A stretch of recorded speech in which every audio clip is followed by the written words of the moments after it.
Well, good evening, everybody. Welcome to another edition of Kingdom Connections. I am your host, Apostle Michael Fram with Prophetic Destiny Ministries International in Sayreville, New Jersey, coming to you live tonight. It is live. It is not Memorex. We are live tonight. We come every single Thursday night at 8 o'clock Eastern, 5 o'clock Pacific, right here on the Kingdom First TV network. Of course, Kingdom First is an extension of and is sponsored by the Love and Unity movement. For more information on Love and Unity, we do invite you to check out our website, which is love-unity.org. Love-unity.org. And I have a pretty young lady that's sitting with me here on the screen virtually tonight. She's really not a stranger to most of my audience, but I don't think she's been on yet since I've moved this Thursday night broadcast over to the Kingdom First TV platform. So for those of you that maybe do not know this pretty young lady, this is my first spiritual child. She was the one that we practiced being father and daughter on each other, because I don't think either one of us knew what we were doing. But this is Prophet Lisa Perna, and we just celebrated 9 years of relationship just here, like within, hello, Linda, right within like this last week or so. It's been 9 years since we kind of came into each other's lives. And I remember the first time I went to the house back doing the Touch by Prayer internet radio show way back in the day, sitting at the dining room table with Rob being the sound engineer. And boy, that's a few days ago. And a lot has transpired since that first day 9 years ago. Thank you, Kim. It is. It's a happy 9 years. And I wouldn't trade it for all the tea in China, to be honest with you. It's been a lot of fun. It's been challenging, but it's really been rewarding to just have this relationship and watch it grow. Well, I guess it's kind of glowed too. But we're going to do something a little bit different tonight on this broadcast. Lisa has a book out that she put out several months ago. We did a program on it previously called Touching the Father's Heart Through Prayer. And we did a promo on it, but it was before we had moved this program over to Kingdom First. And so if you are interested in getting the book, scan the QR code that's on the screen. We'll probably put it up a time or two more during the broadcast, and you can get it from Amazon. But we thought what we would do is allow Lisa to share some of the testimonies and the feedback on this book, maybe to whet your appetite. And so we're gonna do that tonight. But before we jump into the conversation, Lisa has a short commercial that we're going to show. And after the commercial, I'm going to turn the reins of the program over to her. She can introduce herself, and then she can kind of go where she wants to go on my show. It'll be all right. So go ahead, Joe Henry. Go ahead and pop the commercial up. Since the moment you were formed in your mother's womb, you were always connected to your Heavenly Father. You were created to be in constant communications with the Creator of the universe. And that communication comes through prayer. So many times, we believe that our prayers are being ignored. When you tap into the frequency of the Father's love, you will see your prayers have always been heard. Touching the Father's heart through prayer is not just a book. It will become a lifestyle. Order your copy today and watch how your prayer life changes. Wow, that's pretty much what's been happening, is people's prayer lives have been changing since I wrote my book. That's pretty much what's been happening. And it's extremely humbling. It really is very, very humbling to get. I've gotten texts and I've gotten emails and people who have truly, truly enjoyed my book, but I will say that it was because of you that that I was able to go to some of the places saying, "Is this okay? Like, is Yeah. this, does that sound okay? Like, is that scriptural?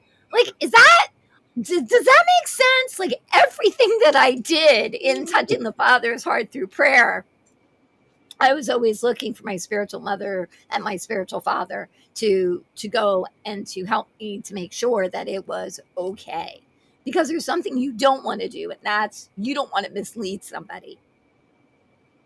And so, for those of you who know me, my name is Lisa Perna, and I have a broadcast called Touch by Prayer. I also do a morning broadcast called Crown Chats, where the framination came from. You've been framinated? Thank you very much. Thank you very much. One of Lisa's groupies, no, one of Lisa's really good friends. Yeah, Tracy. Actually, Tracy Mahalik was the one that came up with that handle With the framinator. With the framinator. Yes. And it kind of stuck. Yeah. Well, we took her framinator. We made it into you've been framinated because because there's always those mic drops, and I think, oh, that's so funny, a mic drop. Hey Joe, do you have the T-shirt, Joe? That's funny. There you go. I've been framinated. Okay. So that's one of the things that I really believe that what God has placed inside me is he's given me a platform to bring other people to connect other people. That's pretty much what I do. It is what you do. Yeah, and I also do I do a conference. It's not even a women's conference anymore, called Daddy's Girl. But what's so crazy is that you prophesied that men were going to come, and I'm like, I don't know about that, but yeah, yep, they are coming. They are coming. So so that's just a little bit about me. All right. So besides the fact that we've known each other forever, yes, let's get into some of these testimonies and some of how the book Touching the Father's Heart Through Prayer, how it's changing people's lives from the feedback that you've received. Well, okay, so the first thing is people while they're reading it, they're texting me. I just read this chat, and they're all crying. They always text me after they cry, which was really interesting because when I was writing the book, I cried. And I was like, well, if I'm crying, then maybe that's a good thing because how do I put this? There's teaching, because there's teaching and then there's testimonies. And I think that's some of the things that people really have enjoyed, because it's not just teaching. It's teaching with the testimonies, and it's kind of how Papa has navigated me to pray for people, because I love to pray for people, and you can ask Papa Mike that. Like, I love to pray for people. That's my heart. That's really my heart. And so, Touching the Father's Heart Through Prayer. This was not a book that I was supposed. Well, no. This is a book I was supposed to write, but this was a book I didn't even know I was supposed to write. And when the Lord told me, he gave me the title, he gave me the chapters, because I was writing a different book. And he said, stop writing that book. I want you to write this book. But the cool thing about this is he said to me, Lisa, I really had you write this book first because it's going to show your depth. Like, depth? What kind of, like, seriously, like, you know me. Like, that was a very bizarre thing, but that's been a constant key through all the testimonies, is that it goes super, super deep. Yeah. Well, I think because I've been reading it through the process of you writing it, because you would send me sections and, right, check this out, or you would call me and say, can I say this? But the thing that impressed me so much about the way you wrote the book was that you weaved in real life stories that people could actually see themselves in the story and identify. Yeah. And I may have told you this while you were writing it. I don't remember. But one of the things that made people like Kenneth Hagin and Lester Sumrall so effective as teachers was that they used real life illustrations in their teaching. And in the story came the application of the truth that they were teaching, and people could relate to it. And so you did exactly what they did in their teaching. You were weaving a tapestry of real life story along with biblical principle and precedent. And it really comes alive in a way to the reader that I can see myself in this. Not only can I see myself in it, but I can see myself do it. Well, and that's the whole purpose of it, because we're supposed to not just be listeners, we're supposed to be doers. That's what we're supposed to. We're supposed to do the things that Jesus told us to do. In fact, we're supposed to do better. We're supposed to do more. So this book is like, you have no excuse. Because if God can use me, hello, if he can use me, he can use anybody. And that's the key, because we disqualify ourselves so many times. And I think through this book, it just shows, even when I made mistakes, even when I didn't think I had it, even when I was like questioning, like, who is Deborah? Like, I didn't know anything. Oh yeah, because, and the thing is, I didn't even put in all the stories. I'm writing a second book, okay, with which is going to have all the stories, because I worked at a cosmetic counter, and so I have tons of stories from there. Because I would call up Papa Mike and be like, "Hey, I got to tell you about this thing that just happened. Does this sound like God?" You know, it was always like, "Does this sound like God?" You know. And so through this book, it was like the Father, he sat down with me and he said, "I'm going to help you write this." So what he did is he gave me each of the topics, and he showed me different things through it. And that was I think that was a really cool part about it, because I really kind of got to see some stuff in the Bible that I never saw before. That's what happens when you start to deep dive with the Father. He starts to show you. And the thing that I saw that was constant is he never let me down. That's the thing that people are getting. Like, okay, I'm just gonna read like one. Maybe I'll read two, but this is something that someone wrote. They said, touching the Father's heart through prayer has encouraged me to seek our Father on a more personal level. And that's my heart. That's really been my heart, that people can say, wait a second, he's not like Zeus, who sits there and says, oh, this person is going to live and this person is going to die and this person's going to get blessed and this person's going to get cursed. Because I take them even through the process of me discovering, going just from our Father to my Papa.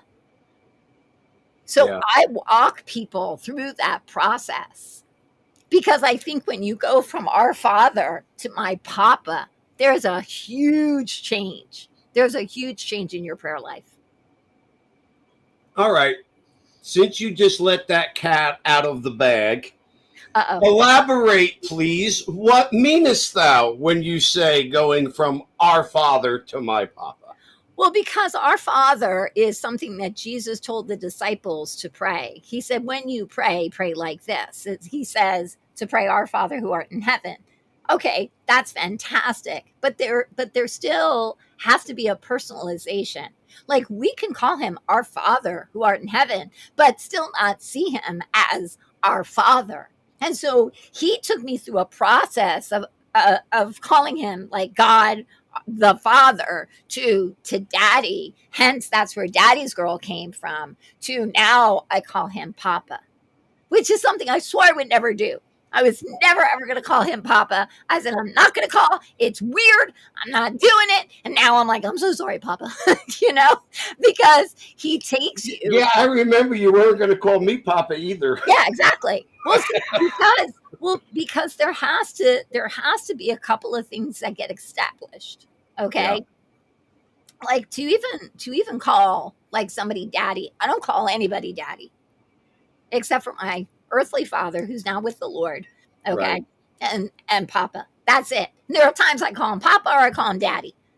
But there you will never hear me call anybody else here on earth Daddy. Not gonna happen. That's a very, very special name. And so to take me from Daddy to Papa, which was something I said, you know, I'm telling you, we all have the Jonah moments where I'm like, I don't want to go to Nineveh, but we do. We get there and we are like, it feels right. It just felt right, and there was an intimacy in that. But you still, this is the thing that God really kind of showed me.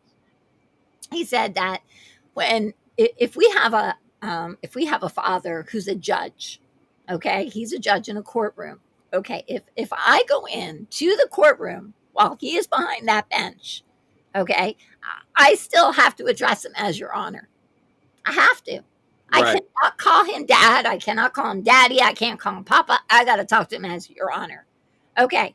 When my dad, who's a judge, is also my coach on a baseball field, okay, and I'm with him and he is now coach, I have to call him coach. Okay. When we're at home, I can call him dad. Okay, well, dad, I'm calling you dad. It's not, but if I need something, especially if I'm his daughter, I'm going to go curl up, sit next to him with my eyes and balance and go, Daddy. That's how I'm going to get his attention. That's how I'm going to get my father to get to my need, just like you do. That's why there's that saying, "Daddy's girl," because they know how to talk to their father in order to get what they want. Now, it's not manipulation because you can't manipulate God, but there is a tenderness. There is something like my daughter can go to my husband and she can ask for things that my son is not able to get. You know what I mean? Because she knows there is something that happens sometimes with that level of intimacy that you just, it's like, hold on a second. It's like when I call to the Lord and I say, Papa, it's like everything stops in heaven for that 1 second. It's like, wait 1 second. Wait, Lisa needs something. Hold on. Just give me a second. That's what I see. Do you know what I mean? And it says in the scriptures, it says that we call to him and he listens. It says that he hearkens. So it's like, as soon as we call out to the Lord, it's like, hold on a second. Like, that's the way we have to really believe, because what did Jesus say? Jesus said to God, he says, Father, he says, I am thankful that you hear me. I am thankful that you hear me. When he was going to what? To raise Lazarus from the dead. But why did he do that? He knew that God heard him, but he did it so that the Pharisees would hear that. Yeah. Absolutely. Did that answer your question? Yeah, well, that's what I was looking for. I was looking for the intimacy Absolutely. of the terminology. Yes. And the closer you got to the heart of the Father is how your vocabulary changed. Yes. And the vocabulary changed in accordance with the intimacy that you were coming into with Papa or Father or Daddy or Abba, because that's what it is. And that's what I was looking for you to say. I was looking for you to get to that, because, some people that don't have that level of intimacy with God, they still view him as the mighty God on the throne with the billy club waiting for you to step across the line. Right. As opposed to the little girl that can get up and climb in Daddy's lap. Yep. And you found the place where the little girl can climb up in Daddy's lap and feel sit safe and talk to him and feel safe. Yeah. That's where that scripture, it says that we are supposed to enter the throne room boldly. Well, why? Okay, we're who we are. Okay, so how do we enter? We enter the throne room when we enter into prayer. when we have our prayers, we can sit there and we can pray and we can just pray. But if you really believe that your prayers are being taken to the throne room, that's a game changer. Yeah. That's when things start to shift. And that's what this book has taught people. That because when I pray, and it has absolutely nothing to do that with my anointing, it has nothing to do with that, but I have tapped into the secret place where I can commune with my Father, that I know he hears me. That's so good. That's so good. So you started giving a testimony, Uh-huh.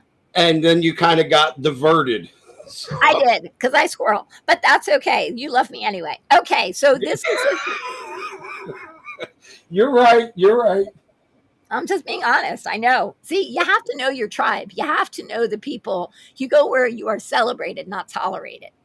Just saying. Okay, so this is what she said is this book is not only changing my prayer life, but it also is changing my family's life. Now, that is also something that has happened to many, many people. It has changed not just their life, it's changed their family's life. I know of this one woman who was reading the book and started to read the book with her husband.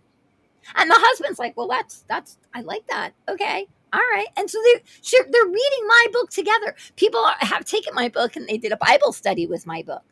What? People are doing a Bible study with my book? Really? What? I mean, we don't know, but we knew. But I knew that Papa said he wanted me to write it, so I was just obedient to get it done. But in the same process, I was trying to rush the process, and God's like, no, the timing is mine. That's the big thing. And so there was something that happened in my book that couldn't have been written before because it needed to be included. There was an event that happened that I should have had my book done. I was so mad. I'm like, my book should be done. It should be done. But there was an event that happened when I was praying with Anthony Turner. That was such a pivotal point, like in my life, in my prayer life, because it was every single way I could pray. I mean, aside from tap dancing. I mean, seriously, I quoted scriptures. I reminded God of his promises. I decreed, I declared. We repented, we rejoiced. We celebrated, we walked, we stood in faith. We did everything that we could do aside from tap dancing, which I would have done. To get the result that we needed to get. And it wasn't because I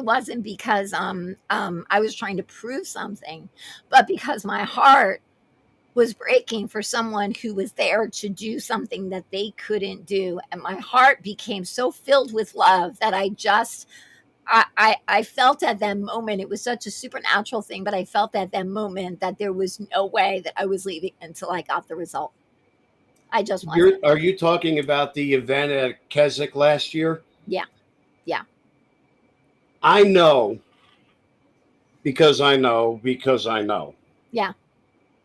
But I know what caused that breakthrough. Mm-hmm.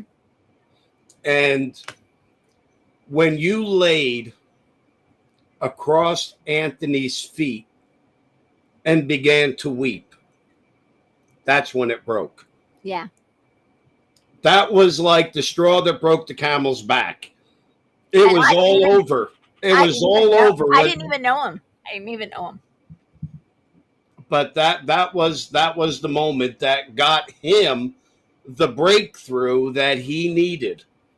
And that I'll be honest, I've been doing this a long time. I'm in my 44th year of ministry. And that moment moved me more than a lot of other moments that I've experienced and seen. And I've experienced and seen a lot. But if it moved me that much, I know it moved the heart of God. And that was the moment. And folks, I can't explain to you all what happened in that moment. I don't think either one of us could. I don't think anybody that was in the service could. But there was something in a moment where Lisa really just prostrated herself, laid herself across Apostle Anthony Turner's feet and wept and cried over his feet. And God responded to that. And a man who wasn't able to walk all of a sudden could not just walk, but teach, preach, stand, play, sing, worship, where he was very, very hampered and wasn't able to because his body was under attack. That broke it. And there's something about that kind of intimacy and that kind of realness with God that moves God. Yeah. And that's the thing. There have been lots of times that he's told me to do things that I didn't understand. I talked about this in my book. I talked about how I prayed for this one girl who was involved in witchcraft. And God healed her, but changed her. She physically changed in her face. She changed. And so there are people who they hear some of these things and they weep because they realize that, wait a second, if God could change her, he could change me. And it's become the thing about touching the Father's heart through prayer has become this. It's become extremely personal. This is not a how-to. This is not a how to do it. This is a why we do it. There's a difference. Because everybody, do you know how many books there are about how to pray written by incredible people? Incredible people. And who Absolutely. am I? Who am I? Like, I tell the stories, I laugh, I kick cows. Like, that's what I do. I mean, like you said, I'm extremely unassuming. But the difference with some of the things that I do is that I know that God is good. And I will stand by that. Regardless of what happens, I will stand on that. And so that's basically what people are seeing. They're like, so if I stand, and there have been people who, there is somebody who actually wants to take the book and they're translating it into Spanish just so that her mother could read it. Wow. Now that's a test. I was like, wait, what? Yeah. She said that she said, Lisa, she said, the thing that I love about your book is like, you're just like me. You're not this like big, like name that's out there. Like, you're just like me. She said, and this is what we're supposed to do. We're all supposed to do this. And that's, look, when Papa Mike prayed over me this one time in Asbury Park, New Jersey, and he said to me, he said, you are on the fast track. And I was like, yeah. And he was like, you're going to go and people are going to, their heads are going to turn and they're going to be like, how did they get there? And I was like, okay. And we get that, we think that I'm going to be leaving my job. I'm going to be going and doing all these things. And then all of a sudden it's like, you're still in the same place. You're still doing the same stuff. And there isn't any change because there is a process that you have to go through. And I think that was one of the big things about this book is the process that I had to go through. So the biggest testimony that I have about this book and what this book did is what it did to me. That's the biggest testimony because I could do hard things. I can do things that I thought were impossible. That there is a legacy of the things that I've done. There are people's lives who have been changed because of my obedience. Not because I'm anything special, but just because when God said, would you go? I said, yes. Yeah. You know, I'm listening to you talk and this thought keeps running through my head. Uh-oh. And no, it's a good one. And often we say in ministry that some things are taught. Yeah. And some things are caught. I believe what this book allows is for people to catch something. Yeah. Yes, there's teaching within the book. There's principle, there's precedent in the book, there's Bible doctrine in the book, but there's a spirit of faith and belief in the book. You can't teach a spirit of faith and belief. You have to catch that. Yeah. There's a yes, God can and yes, God will in the book. You can teach it, but it's much better if you catch it and it becomes a part of you. The unassuming way you tell stories of real life can grab people and bring them into the story. They can see themselves in the story. It's like when I read Bible stories, I like to put myself in the story. So there are many times I'll read the book of Acts and I'll put myself in Acts chapter 3 and envision that I'm the lame beggar and I'm begging for alms. And here comes Peter and John and they say, "Look at us." And so I'm the beggar. I look at them. I look up and I'm expecting to receive money because I'm begging. And they say, "Silver and gold have I none." And all of a sudden, I go into a 70s sitcom in my head.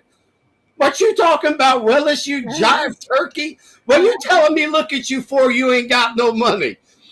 I mean, imagine that that's you. And then they say, "But such as I have, give I." All right, so I'm not getting money, but I'm going to get something. Yeah. Oh, yeah, you're going to get something. You just don't know what you're going to get. But when you insert yourself in the story, you begin to see things. And I think that's what this book carries, is that people can see themselves in the story. And where you're saying, "I'm doing things that I didn't think I would ever do." Well, isn't that what God said? Nothing shall be impossible to those that believe. With God, all things are possible. And there is that quiet reassurance of what you've walked through that is breathed into every page of the book. And that's the thing that people are catching. Yeah. Not so much they're being taught it, but they're taking that quiet confidence. Well, if God can do this for Lisa, he can do this for me. Absolutely. And I think that it's what's also cool. What's also cool are the people, like some of the people that I've written about in my book who I'm it's so funny how God does things, because I prayed with some other people and we prayed, and I had an entire encounter in heaven where I saw somebody who was in a coma, and it was like there was this whole thing, and it's a beautiful, beautiful story. But of course, you start to put people in. You have to ask their permission. Can I put your story in? Can I put your story in? And they were like, "Yes, you can put my story in." Okay, uh, they circle back into my life. There's this beautiful thing that God is doing. He's see, God doesn't waste anything. He doesn't waste a thing. He Everything that he does, he brings back to completion. And because the testimony of what I said, that God said to this person who is in a coma, who is now out of a coma, who is on the road to recovery, anytime she gets doubtful, anytime that she starts to think, "Oh, maybe I was imagining it," she has a book that she could turn to, that she can open a page and go, "Wait a second, she was there. She witnessed it." Sometimes we need to have people who witness the things. Some people have to see the miraculous in order for us to remember. We forget. We forget the things that we've gone through. That's one of the things, like this book is a testimony to the goodness of God. This book is a testimony to the faithfulness of God. This is a book it testifies not only of his goodness and his faithfulness, that I can trust him, that he is good. He's good. He's a good papa, that he has a sense of humor. All of these stories. And it just says, wait a second, because when I get doubtful, because I do, everybody does. And the devil says, oh, nobody wants to read your book. And God's like, really? Okay, let me, could you please send Lisa something? And I get a text, I get a message. I love your book. Your book has changed me. Oh my gosh, I'm seeing things. I'm starting to imagine, I've had these encounters. I had an encounter kind of like you had, and I've never seen anybody who had an encounter like that. So it really is, because if we, like you were saying about the Bible, the thing about the Bible is we have an Old Testament and we have a New Testament. The Old Testament is how God did things for people. But the New Testament that we live in is how God does things through people. We are the through people. We are the ones who are supposed to do greater things than even Jesus Christ did. That's what he said to his disciples. He said, look, greater things are you going to do. I'm ready for the greater. But if I don't have the faith for just the minimum, how am I going to see the greater? It's like we have to kind of start to shift our eyes, and we have to start shifting our focus and start to say, okay, Papa, if this is what you've called me to do, then let's do it. Because we get an opportunity each and every day to show people who God is through us. That's it. How are you going to show them? Is it going to be through your doubt? Like there are people who you start talking about, healing. Let me lay hands on you for healing. And the person next to you is like, oh, no, I got a real good chiropractor. What? No. It's like, wait a second. Oh, if you can't sleep, here, let me pray for you so you can get some sleep. No, you know what? There are these pills that I have. If you take them, no. We become so quick to go to what man says as opposed to what God says. And I think that what 2020 has really shown us is that we can only depend on God. We can only depend on God, because he will tell us. He told me before everything got shut down, the day that everything was getting shut down, he told me that day, go food shopping. What? Go food shopping. I'm like, yeah, but no, go food shopping. But see, if I didn't have all the stories of when he told me to do something, I would have dismissed it. But see, I'm hoping at this book, when they say, oh, God does talk. Oh, God did tell her to do that. Oh, yeah, he did tell her. He used to wake me up and say, Lisa, you forgot to pay a bill today. And I'd be like, oh, I can't believe I almost forgot that. Because why? Because he didn't want me to get a charge. He didn't want me to get a late fee. He didn't want me to get bad credit. See, when you have your best friend is God, you can't fail. You can't fail in life, because he will always make sure that you succeed. That's so good. Tell me another testimony, another story that has come from a reader of the book. Well, let's see. My gosh, there's so many. Okay, hold on. Hold on. Just give me 1 second here. Okay. Let's see.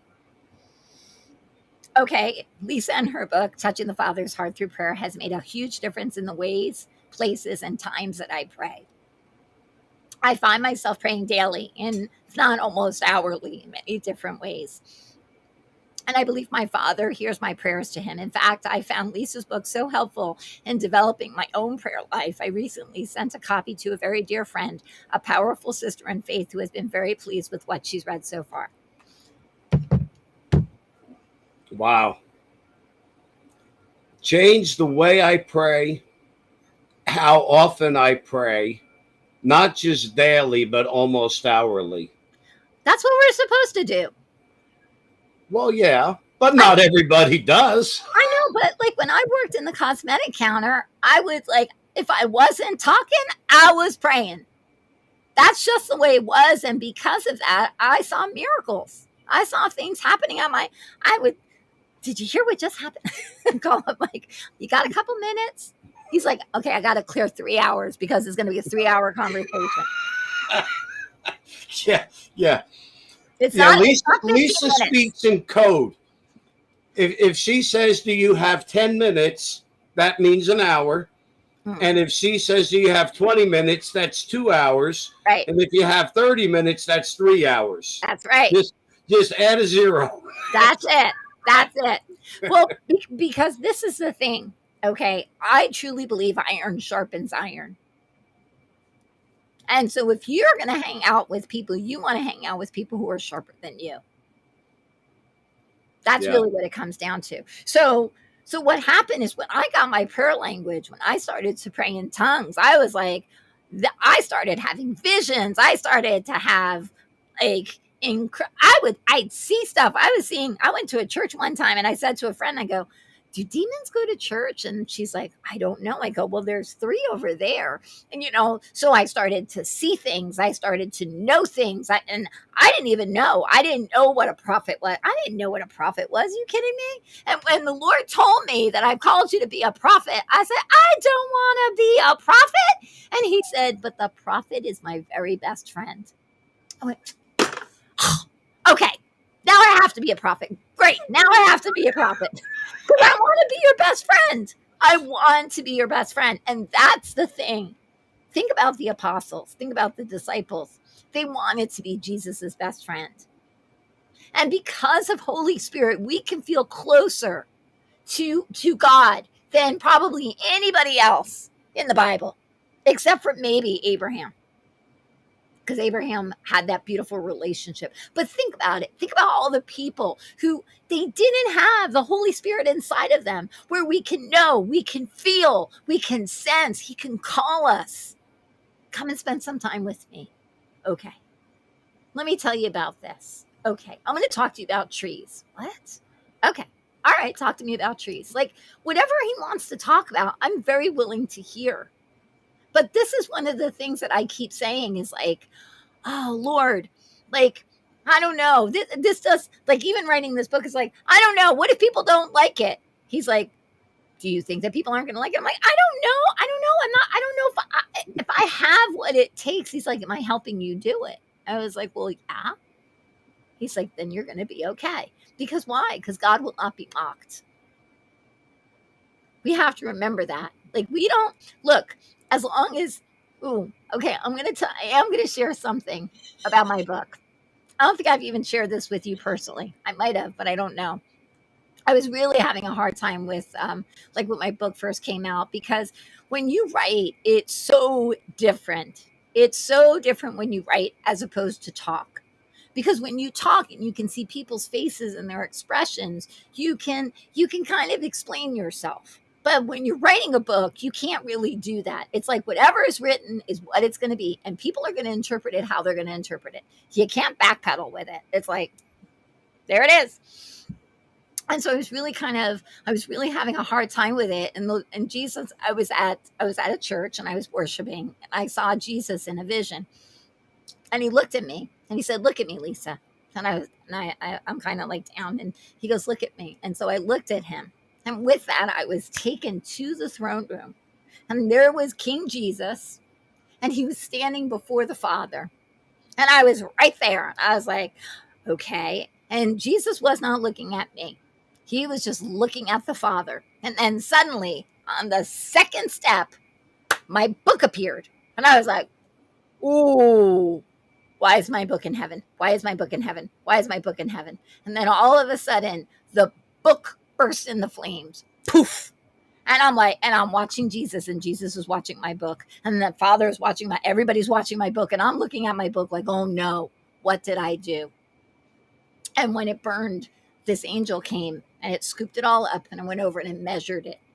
And when it measured it, the scale went like that. It dropped, and I was right back into my seat. And I was like, oh no, oh no, oh no, I did something wrong.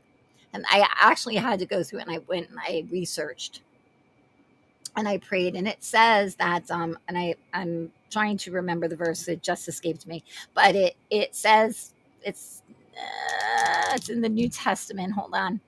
I just went blank, but it says that everything that we do is going to be tried by fire. That everything we do is going to be burned.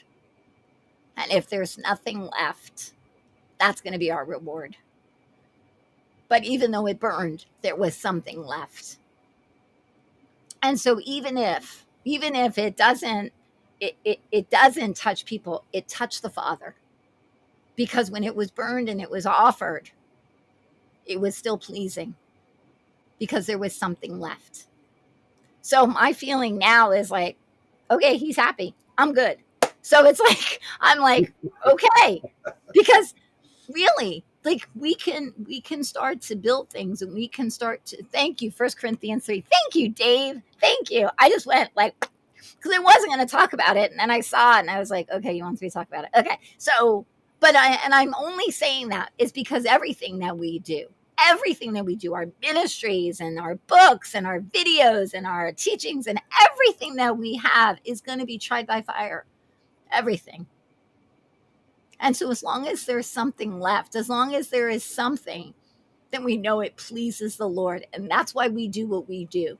That's why I do what I do. Like that's my thing. As long as Papa's happy, I'm good. Absolutely. Boy, it's interesting looking at all the comments, and I see all of Lisa's followers, because when I do Lisa's broadcast, I recognize all these faces. I see Steph, and I see Ryan over here, and I saw Linda, and so Shelly. Shelly's there, Rebecca's there. I'm seeing all these names that I know. And it's not that I know them because I know them. I know them from doing your broadcasts. Yep.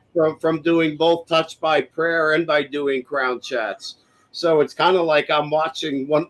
It's like, well, this is one of your programs. No, but what Papa has given me is he has given me friends who stand with me, who cheer me on, who support me, and who encourage me every day.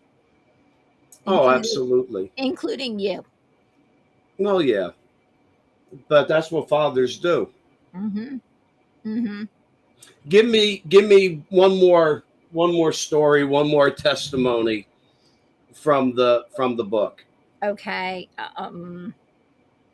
Okay. Lisa's book has literally thrown open the door to whatever. Yes, Steph. I remember meeting you at Daddy's Girl, New Jersey, 2022. I made a surprise visit to Daddy's. Well, I've been to Daddy's Girl twice now. Yes. Once I was invited, and once I just showed up. Yep. Yep. Okay, do you want me to read it? Yeah. Okay, it says, for me, Lisa's book has literally thrown open the doors to what I originally saw as the closed atmosphere of the church.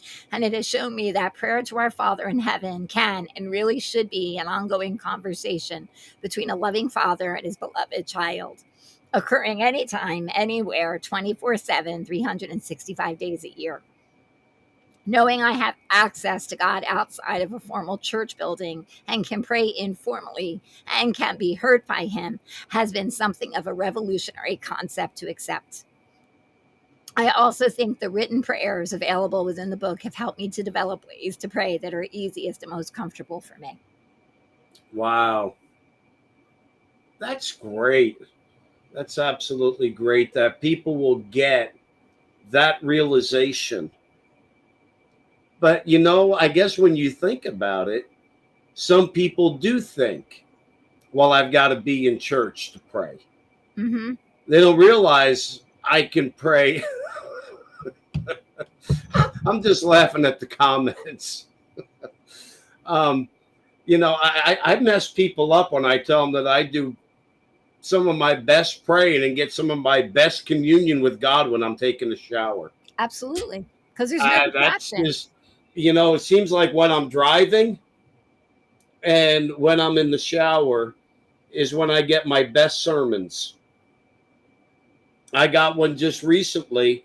I was driving, and if you don't pray in tongues when you drive and you live in New Jersey, you better start. That's what I keep telling them.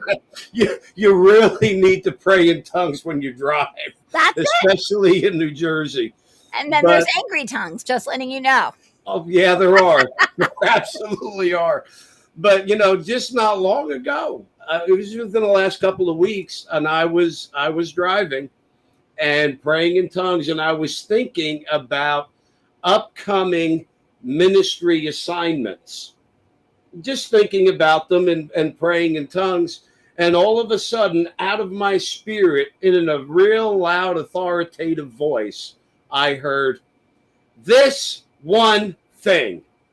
Mm. And I kind of jumped, and all of a sudden I realized, wait a minute, I know that verse. I know that verse. And it turns out to be from Philippians chapter 3, Yes. where Paul says, "This one thing I do, forgetting what is behind and reaching forward to what lies ahead." And I was like, okay, that's a message for somewhere. This one thing, that's the name of the message. And then boom, here come the correlations. Isaiah 42:9, Isaiah 43:18 and 19. Here's the correlating. So I actually just taught it the other morning on one of our Love and Unity Zoom calls. And I'm actually teaching this Saturday morning at Pastor Anthony's church. They're having a men's meeting, and they have 60 men registered. That's awesome. And I'm going to go teach this to the men's meeting on this one thing. And so, but that came while I was driving. And one of my other like home run messages I got in the shower one morning. I was just praying in tongues and in the shower, and all of a sudden, out of my spirit came, "Just do it." And of course, here comes the correlation to the Nike commercial. And all of a sudden I heard, "Download the instruction." Well, there's point number one. And then I heard, "Don't analyze the instruction." There's point number two. And then I heard, "Do the instruction." There's point. I got a whole sermon. I had to get out of the shower and grab a legal pad and start writing. But it came, and God talks to you in the car. God talks to you in the shower. God talks to you wherever you are in communion with him. That's right. And it can be anywhere. So the fact that somebody captured that and it spoke to somebody through what you wrote, and that realization, I love when the light bulb goes on over people's heads. It's fun when you're there in person and you're preaching or teaching and you see the light bulb go on and you feel like you're watching a cartoon. But with the book, you don't always get to see it. But when it comes back to you that the light bulb went on, that's a beautiful thing. That's when you say, "Thank you, Papa." It is, like I said, it's been extremely humbling. It's been very, very humbling to be used as a tool in Papa's tool belt to help people to fine tune their hearing and their hearts back to him. Yeah, absolutely. Absolutely. Well, believe it or not, our time is almost gone. We've almost gone through an hour already here. But for those of you that are watching, I know all of Lisa's friends have the book, and they've probably bought copies and given them away. And God bless you all for doing it. But for some of you from the Kingdom First audience, some of you from my audience that have not purchased this book, click on that or take your phone, put it up to the screen, scan that QR code, and support my daughter and support this book. I promise you, you'll get blessed by this book. I even wrote one of the, somebody just scanned the QR code. God bless somebody. But oh yeah, and I have, that's the other thing. Ryan's like, "Oh, don't forget, you give books away." He yells at me all the time because I carry books in my car because Papa says give them, like I've gotten into restaurants, and I've brought it to waitresses, and I brought it. We gave it to a homeless person. We gave it to another waitress. I've given it to people that I've met traveling on the road. Like all of a sudden, it's like the Lord says, "Give them your book." So I keep books in my car just to give away. just to Wow. give away. Oh yeah, I think I've given away more books. Brian's like, we got to just keep her stock so she could just keep giving them away. But I do, because when Papa says give it, you just give it. Because it doesn't matter about, like, it's great, and I appreciate people buying it, and I didn't mean to cut you off. I'm so sorry, but No, that's okay. it's because I'm kingdom. Like, truthfully, like, I really think about the kingdom, and the kingdom gives. That's what we do. If I can do anything, let me read my endorsement for the book Yes, please. that I wrote for this book when it was going out and being published. A commercial for the U.S. Navy on TV back in the early 80s coined the phrase, "It's not just a job, it's an adventure." I have often thought about that phrase through the years when I think of Lisa Perna. My relationship with her dates back, and I put down here 2016. It's actually before that. Yeah, it It was. dates back to 2014. Yes, it does. And here's what I wrote after that. So we probably need to correct that in the second printing of the book. It dates back to 2014. She has always been wide-eyed and viewed her encounters and experiences with Abba as adventures. This book is just that. She takes you, the reader, on a series of adventures that she has lived through. And through her journeys, her goal is to bring you into the same intimate relationship with Papa that she has developed. I have always told her, and this is true, I have always told her this. She has a natural, supernatural way of disarming people and putting them at ease with her easygoing, storytelling way of communicating.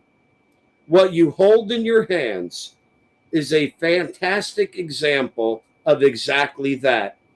You will glean from the wisdom nuggets and principles in her stories, and yes, her adventures. Let me encourage you to take a journey and go on an adventure with Lisa through the pages of this book, touching the Father's heart through prayer.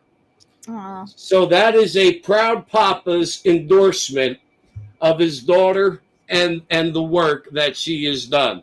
Joe Henry, I'm going to ask you to do me a favor before we close tonight. Would you go ahead and pull down the QR code and pull up the commercial one more time and play the commercial for everybody?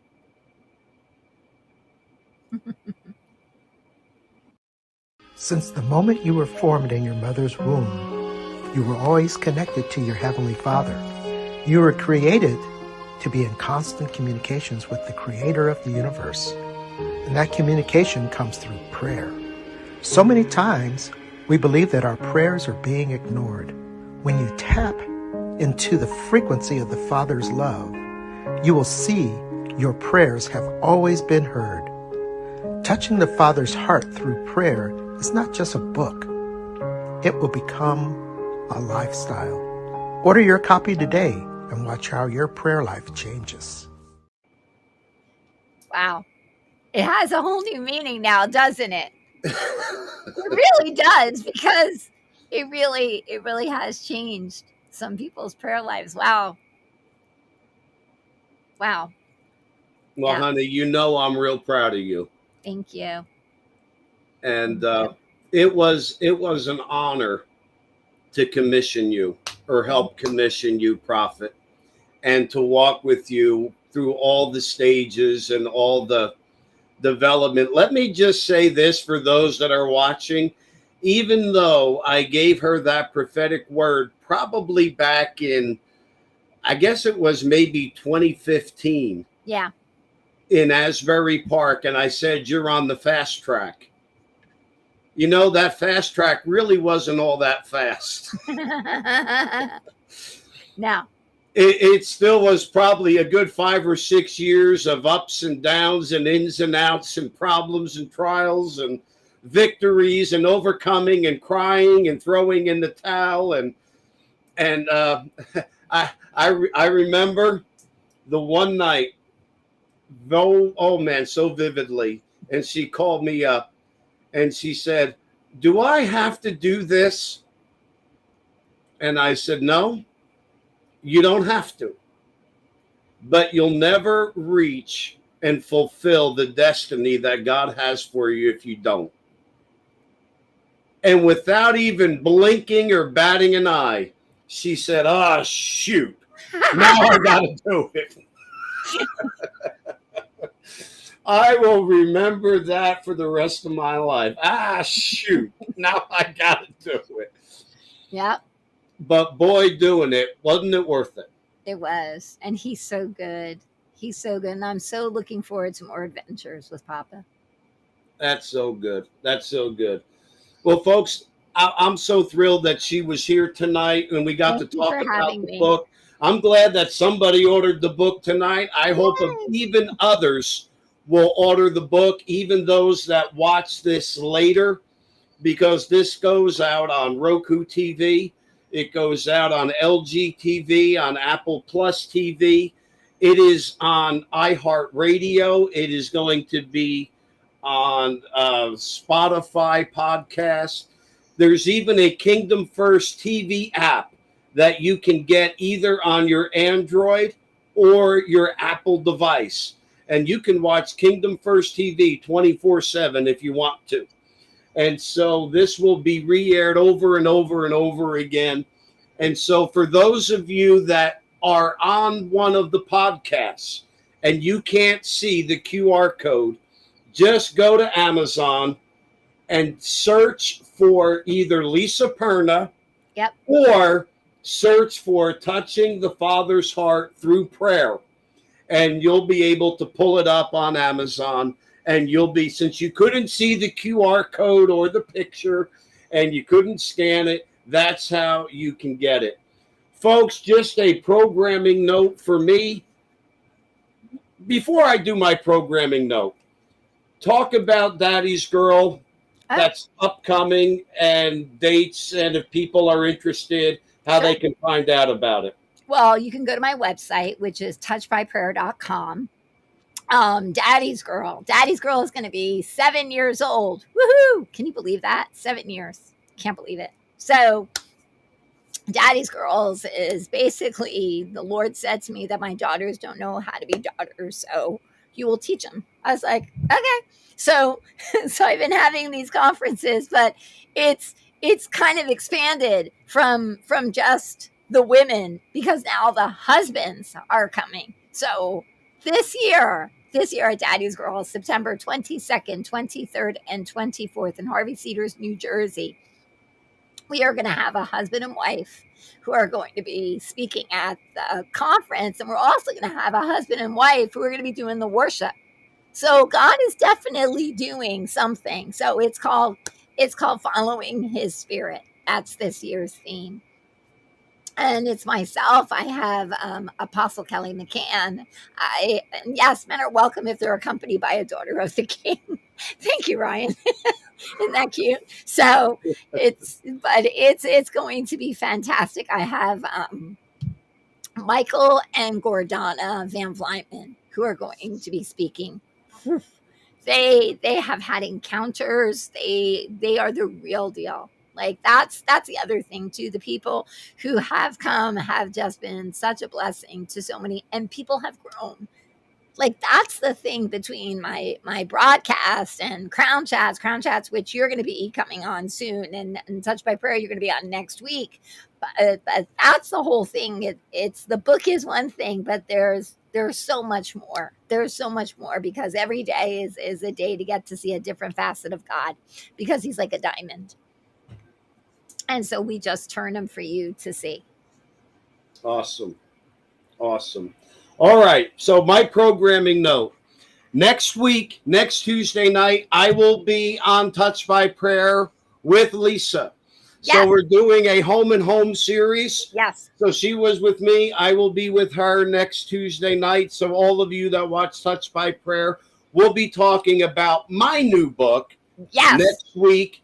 And Joe Henry, if you want to put it up now, you can put up my new book. We'll be talking about this new book next week on Lisa's Touched by Prayer program on Tuesday night.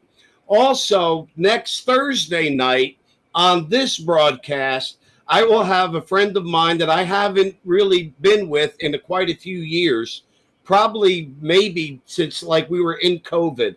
But Apostle D. Aaron Sharon is going to be with me, and we're going to be talking about where we are and what we envision for the church. That's going to be next week. 2 weeks from tonight, Prophet Margie Florent will be with me again.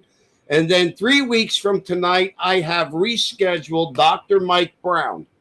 Dr. Mike Brown is my mentor. He's a master mentor. He throws out wisdom nuggets like nobody that I know. And he's going to be teaching about honor.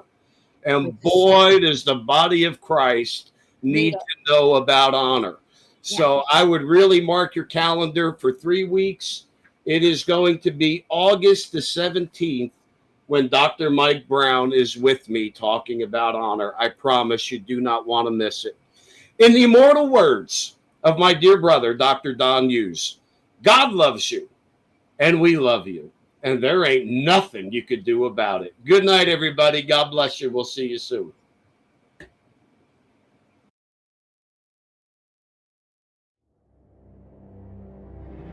Thank you for watching Kingdom First TV. Your